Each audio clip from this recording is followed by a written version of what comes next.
The Cold Case Diary, a mystery that should stay buried. Welcome back to the Storytelling and Mysteries channel.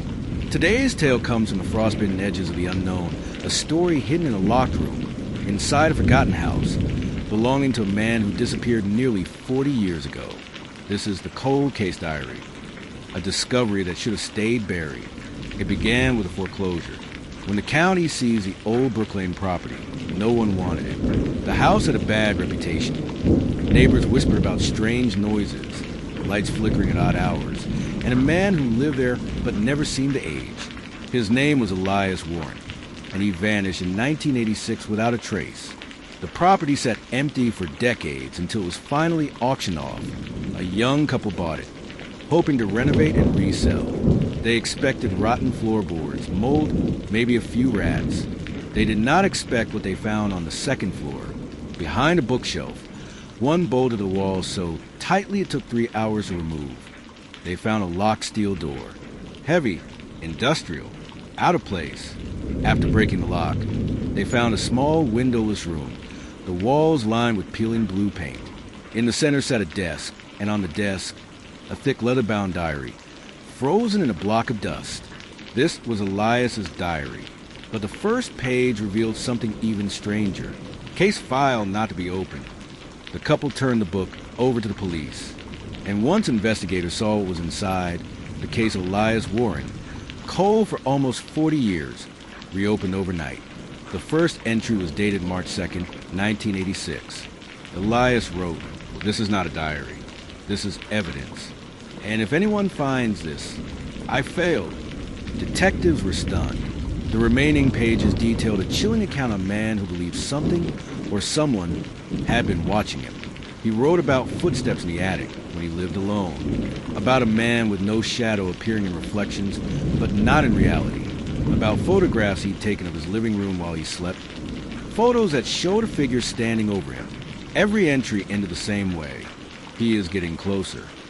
Back in 1986, police believed Elias simply walked away from his life. There was no sign of struggle, no blood, no fingerprints, no forced entry. Just an empty house and a man gone without explanation.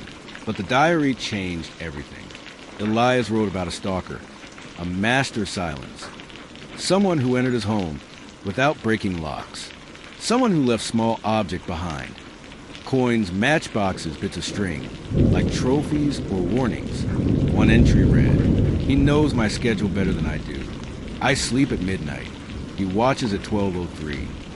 Another said, "He breathes slower than any human I've ever heard." Detectives in the present day now consider the possibility that Elias had been targeted by the person he described. But the worst entry was the last. "Tonight, he steps through the threshold." The entry stopped mid-sentence. The ink smeared as if the pen had been dragged away. Investigators searched the hidden room more thoroughly. Behind the desk, against the wall, they discovered deep scratches in the paint, long, uneven grooves. The forensics team found something embedded in the wood, a fingernail. Human. The couple who purchased the house were horrified. They moved out the same night. Police believed Elias had been dragged from the room, but the door was locked from the inside, meaning whoever took him must have been inside with him. This detail sent the investigation spiraling into bizarre. The officer leading the case, Detective Rowan, kept returning to one paragraph from the diary. He waits behind mirrors. He moves when the lights flicker. His face is mine. Was Elias losing his mind, or was he documenting a real threat? Rowan wasn't sure. That changed when the lab analyzed the diary's final pages. They weren't smudged with ink. They were smudged with blood. Tucked in the back of the diary was an envelope. Inside were 7 Polaroid photos, all taken in Elias's living room, all in the middle of the night. The first 6 showed only darkness and a faint outline of furniture, but the 7th, that one made the detective set down the file and rub his eyes. There was a man standing in the doorway, tall, expressionless. He wore a coat identical to Elias's own, and his face, though blurry, bore a striking resemblance. But the most disturbing detail, there was no shadow beneath him. Detective Rowan compared the man's height, build, and features to old photos of Elias. The resemblance was undeniable. Rowan wrote in his report, "If this man is not Elias, then he is someone who wanted to become him." As investigators dug deeper into Elias's past, they uncovered a disturbing pattern. In 1984, Elias had filed a police report claiming his home had been broken into, but nothing was stolen. In 1985, he reported someone following him. The case went nowhere. In early 1986, neighbors recalled seeing two men who looked exactly alike arguing in the backyard, but Elias lived alone. Then came the strangest finding, a medical record from 1978 indicating that Elias had undergone psychological evaluations after claiming he saw another version of himself watching him from a distance. Doctors diagnosed it as stress-induced hallucinations, but the diary suggested otherwise. Detective Rowan believed Elias had been targeted by a stalker who mimicked him. Clothes, hair, posture, everything. But if that were true, where was the imposter now? The house was sealed for further investigation. The diary was archived as evidence, and the case file was expanded with a haunting official note. Suspect unknown. Motive unknown. Elias Warren, presumed deceased. Body never found.